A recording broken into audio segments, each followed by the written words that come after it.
Radical Radio Collective. 4ZZZ. Good afternoon, listeners. You're tuned in to 4ZZZ 102.1 FM. This is Eco Radio, Australia's longest running peace and environment radio show, probably. We are taking over your middle of the day, middle of the week, middle-ish of the month airwaves. My name is Dave, my pronouns are he, him, and I want to start off by acknowledging and paying my respects to the custodians on the country in which we broadcast. We're located in the city Mungin on Turrbal Yagara land.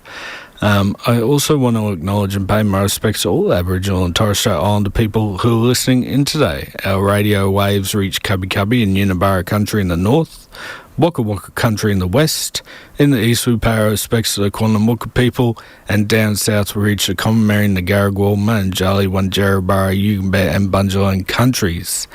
Thank you to No Idea for all the great ideas. I love how everyone has to guess a sound. That's a great radio game to play, and I always enjoy it. The Nightjar making that sound with their wings is super cool. But I love the weird science about the flint paper batteries that are being made from more sustainable materials. It gives me hope for a cleaner future. I know we can't get rid of our dependence on electricity, so it would be great if we could make batteries with less impact on our environment.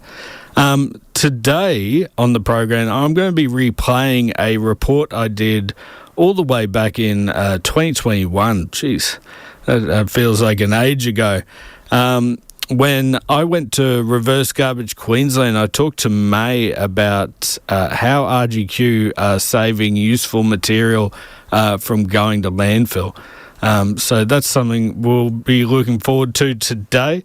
I want to hear from you if you went to the Caring for Barrambin Day last Saturday.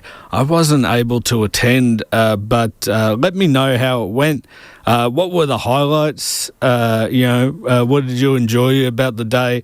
Because there's another big day at Barrambin coming up this Saturday. And I'd love to hear about what people loved and have been getting up to up in the park there.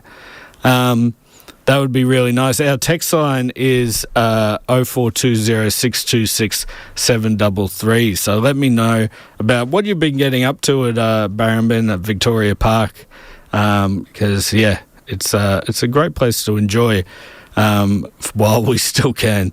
But first, I want to talk about some news. A couple of weeks ago, we talked to Jess Mamone from Friends of Palestine Northern Rivers about the global Samud flotilla, and the rest of the flotilla has been boarded again in international waters by the Israeli Navy. 319 activists from dozens of nations have been detained. This includes 11 Australians. They include Annie Mokoto, Dr. Bianca Pullman-Webb, Neve O'Connor, Violet Coco, Gemma O'Toole, Sam Waripa Watson, Zach Schofield, Helen O'Sullivan, Juliette Lamont, Isla Lamont, and Surya McEwen, who we have talked to previously on the show.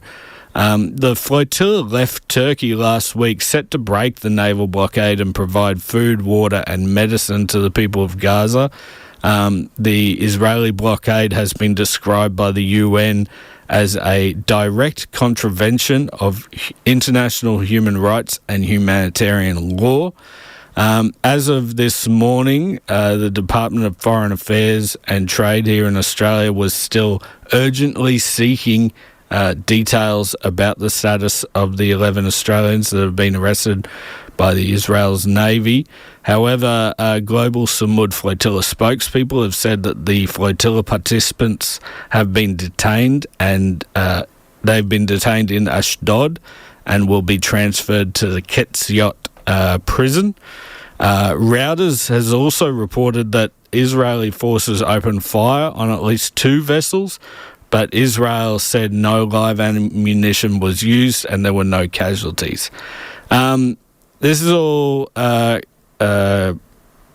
been coming for a while, but this afternoon at 4:30 p.m, there is a snap rally at Central Station in the CBD here in Brisbane to demand the Australian government take urgent and immediate action to secure Sam Watson, specifically released from Israeli detention, along with all the other Australians kidnapped from the flotilla. There's a bunch of other things you can also do to put pressure on our government. You can make a public statement calling for the safe release of Australians illegally detained by Israel.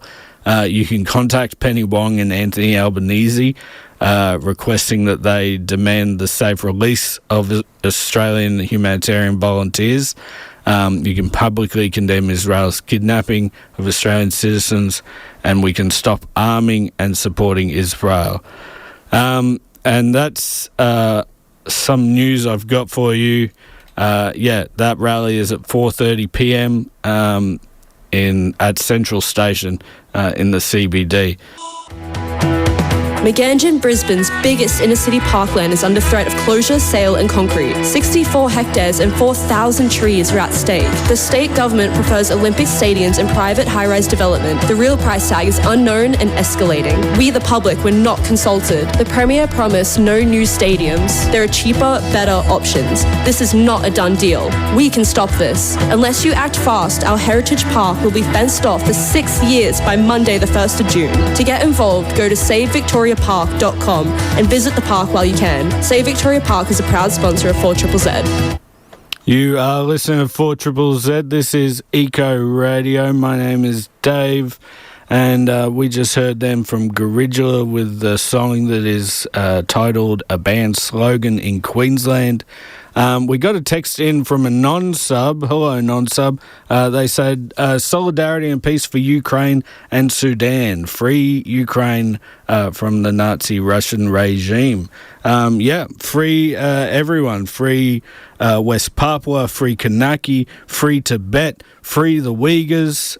We on Eco Radio here and more broadly on 4ZZZ believe in a free population from any oppression in the world. And I want to go now to a report that In the Field Dave did all the way back in 2021 with the people of Reverse Garbage Queensland. In part one, In the Field Dave talked to May, the communications manager at the time, while making a spice pouch from reusable materials. Over to you, In the Field Dave. Thanks, Studio Dave. I'm on the ground, Dave, and I'm at the Reverse Garbage Queensland warehouse to talk to May about turning waste back into usable items. So what is Reverse Garbage Queensland? And so we're a workers-run cooperative. So everything that all our decisions that we make within the organisation, from cleaning rosters to budgets, it's decided by all of us within the organisation, so the 10 of us. So that's quite cool. It's a different sort of business model that we operate. So we have a truck that goes out from Monday to Wednesday, and that's run by our discards coordinator, Jess, and he will go directly to our local donors, so our business donors, and we'll usually have bins on site, and they'll just fill those bins up, and then they'll just call up Jess and say, yep, the bins are ready to collect, because then that way we can monitor what's coming in and out. And because we've got quite a reduced team in our sorting area, if we're dealing with big, bulky products immediately, it just makes the flow of materials in and out of the warehouse a lot more smoother for us to run, because we're quite a small organisation. Doesn't mean that we don't still accept drop-in donations, but we're just being a bit more strict.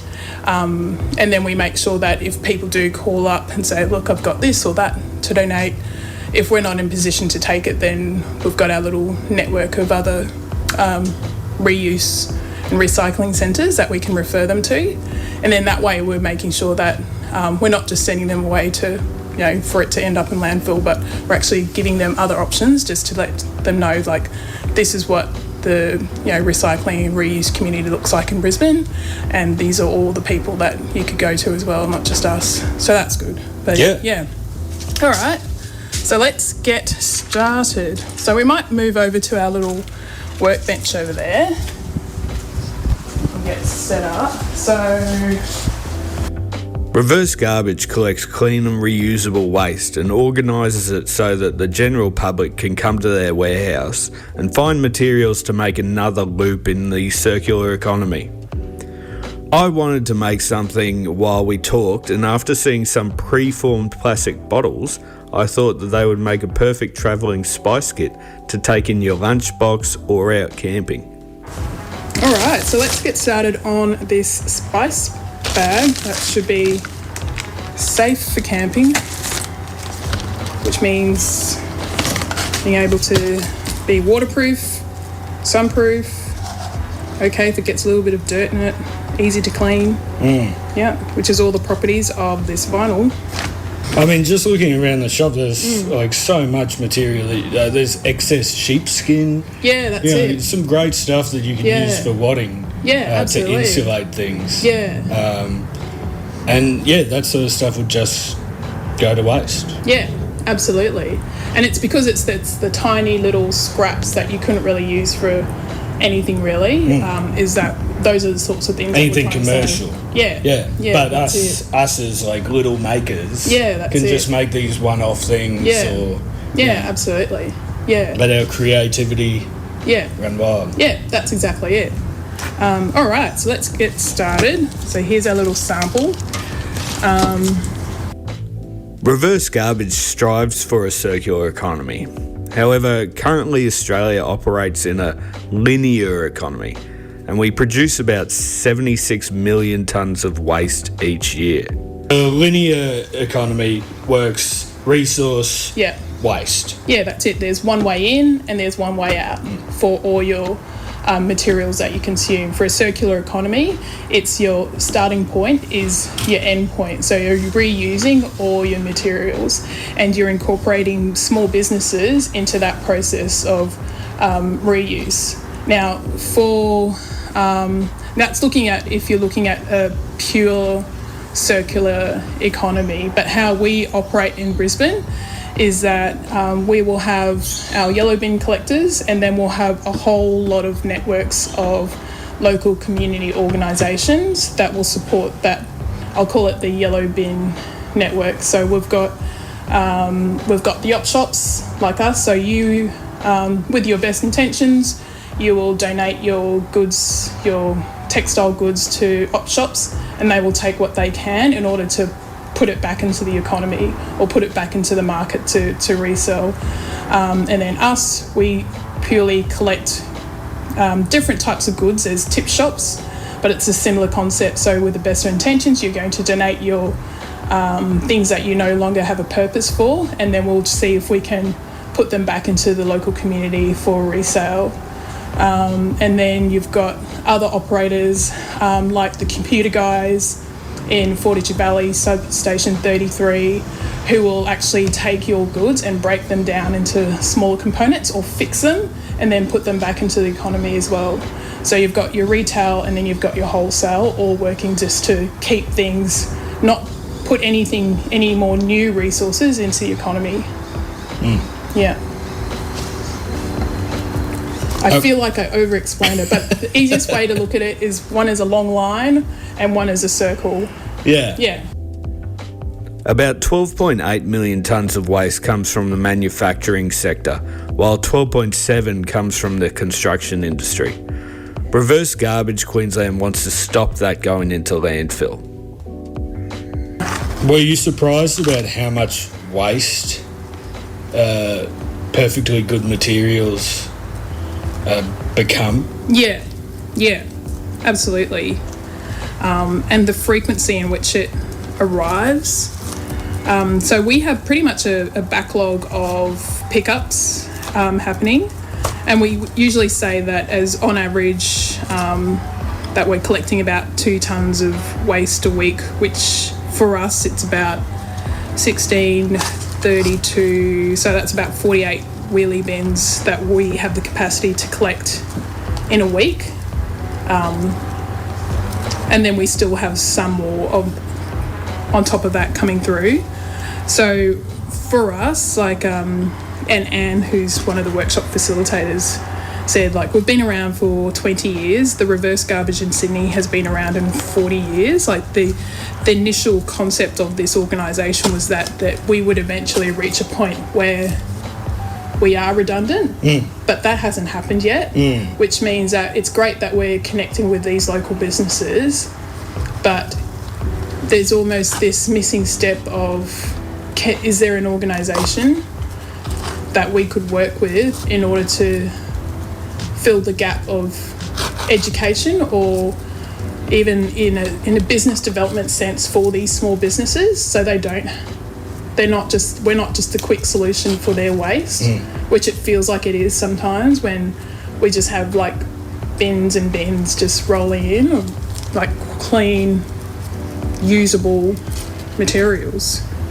Why do you think reverse garbages haven't become redundant?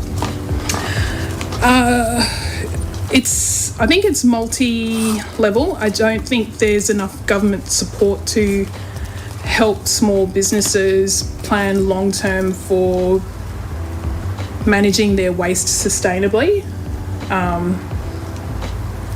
I think there's not enough recognition, like public recognition from mainstream about organisations like us and what we're doing. I think because if you had that mainstream recognition, then you would get government support coming through, because, you know, there needs to be a level at one point where you have to sort of be political in order to get your message heard without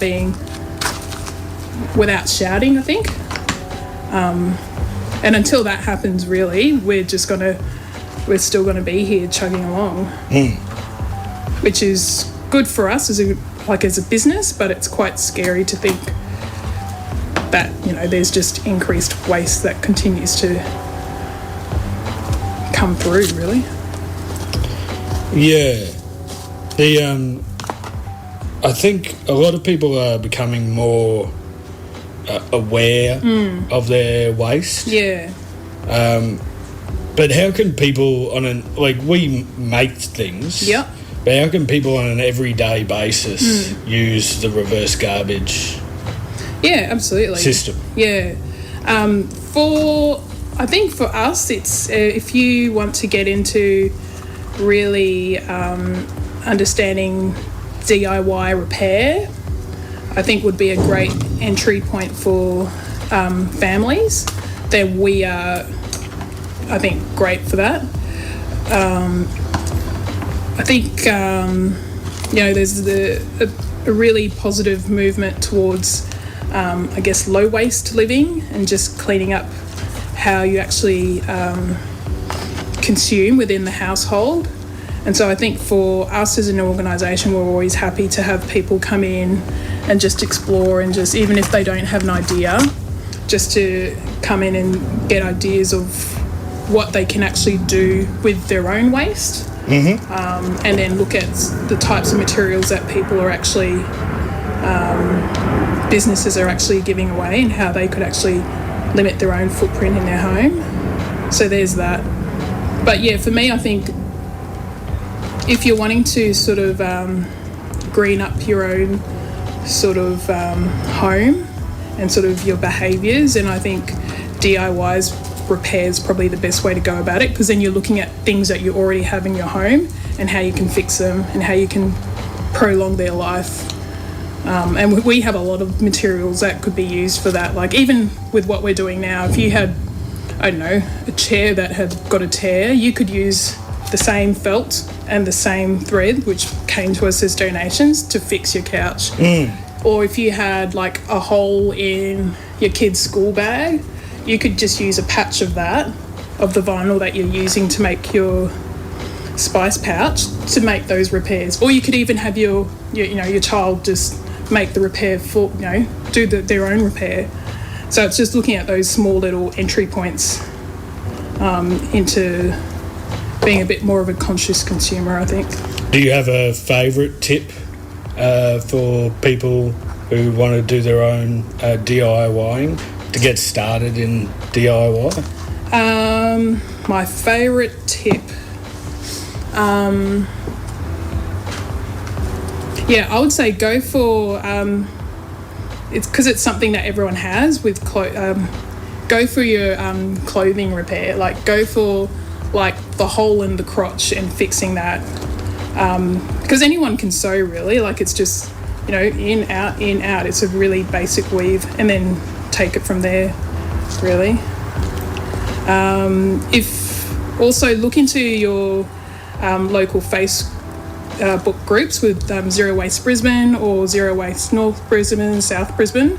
You'll have a lot of repair cafes popping up as well. So if you don't feel comfortable about doing a DIY repair, then go along to your local repair cafe. Come along to one of ours, really, with the Repair Cafe Wollongabba, who run it, and then just learn how to fix your own gadgets or fix your own furniture or clothing or something like that. If you can start to bend that linear flow of waste into a circular system, then this is well worth it. Not only for our environment, but also you get to learn like a lot of new skills. We'll be back with part 2 of this interview with May. Paradigm Shifts podcast is available online and via your favourite podcasting app, challenging the assumptions of our current society to investigate alternative ways of living for a world based on justice, solidarity, and sustainability. Tune in to the Paradigm Shift podcast. Just search The Paradigm Shift for Triple Z. Let's go back into On the Ground Dave's report from 2021 with Reverse Garbage Queensland's communications manager, May. This is a long time ago, but a lot of the things are still current, and Reverse Garbage Queensland still plodding along, ready to take waste and make it reusable. You're listening to 4ZZZ. This is Eco Radio. I'm in the field reporter Dave, and I'm talking to May at Reverse Garbage Queensland. They run workshops for adults, kids, team building for businesses, community art projects, and still keep the warehouse running without any continual funding by the government. This is all done by upcycling garbage. This also allows them to make decisions based on their collective values. For us, we often get asked where do we get our sponsorship, or where do we get our grants from? And we're quite proud of the fact that we are completely independent. So we might receive one-off funding for, say, to run an exhibition, but we've been operating this way for the last 20 years. So everything we make from the warehouse, from our workshops, from our mail order service, and we're posting things all the way up to Cape York. It's all just driven by the 10 people in the organisation, our handful of volunteers, and everyone who comes in to visit us. So one of the biggest grant providers in Brisbane is but the casino. So Treasury, yeah, the Treasury Casino. So we're quite clear that we won't, if we had a project, we wouldn't seek a grant fund through them or anything like that. Yeah, right. So you're very values driven. Yeah. As far as by everything. Yeah, and we want it to be known that you can run an organisation like this and it can be viable. It might not be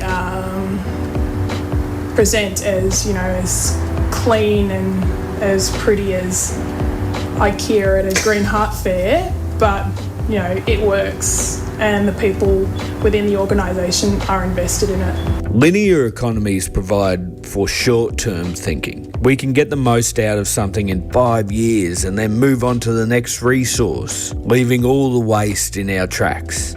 It's a short-sighted view of life, and this actually plays well with the political turnover rate. a state government saying that, yeah, we'll support you in 20 years, they won't necessarily guarantee that, because they can only guarantee the next 4 years or 5 years, so they'll put strong emphasis on that. But if you're looking at a small town, 20 years' time, if that sector is still not operating in their area, that town doesn't exist. An example of that is, so I grew up in Portland in Victoria, and that's a small town which used to have an aluminium smelter operating. So it's a coastal town, has a big port, so a lot of sheep would, pretty much the port where a lot of rural sheep would be shipped to the Middle East. So there were a lot of incentives whilst that smelter was operating in order to provide funding and support for that small town, and go, we can support the small business, we can support this area and that area, and all supporting services. But I went back there probably 5 years ago now, and it's completely a ghost town because everything's changed, because the smelter's not operating anymore. There's different, there used to be power plants and things like that, but yeah, they've all closed down now. So if you were to tell that small town that this would be your future in 20 years' time, no one would have believed them, because the government was telling them something else. And so that's like a direct example of how linear economy only supports very large operations on a short-term basis. But in terms of local community and local government, local communities and local groups and things like that, they're the ones that need to be looking long-term. And really the only other way, when you're talking about long-term, you're talking about sustainability of being able to support a livelihood, ability to support the ecosystems that support that livelihood. And for me, the only logical explanation for that would be looking at circular models to support these communities. And it's not something that hasn't been done before. It's just been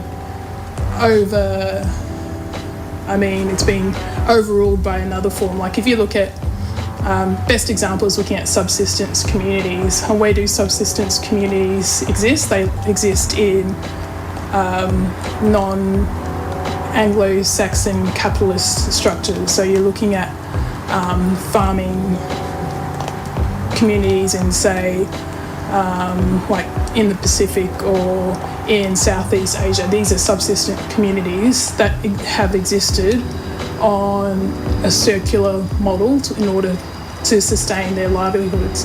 But then that got superseded by a bigger structure of, capitalist growth, and then they got swept up in that, and they got transitioned into a linear economy. And now you look at their resources, and their resources are depleted because it's been sucked up again into this cycle of larger businesses and large-scale operations.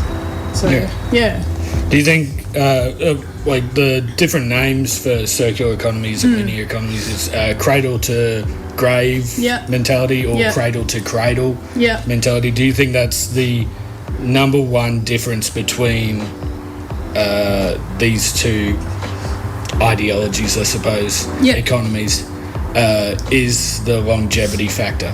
Yeah, absolutely. And another term that is being used quite frequently now within Brisbane is, which I think is a much better way to communicate the message, is shared economy, shared resources, because then you're really pulling that aspect of we're all in this together, because we have to be able to use what we have amongst this closed community.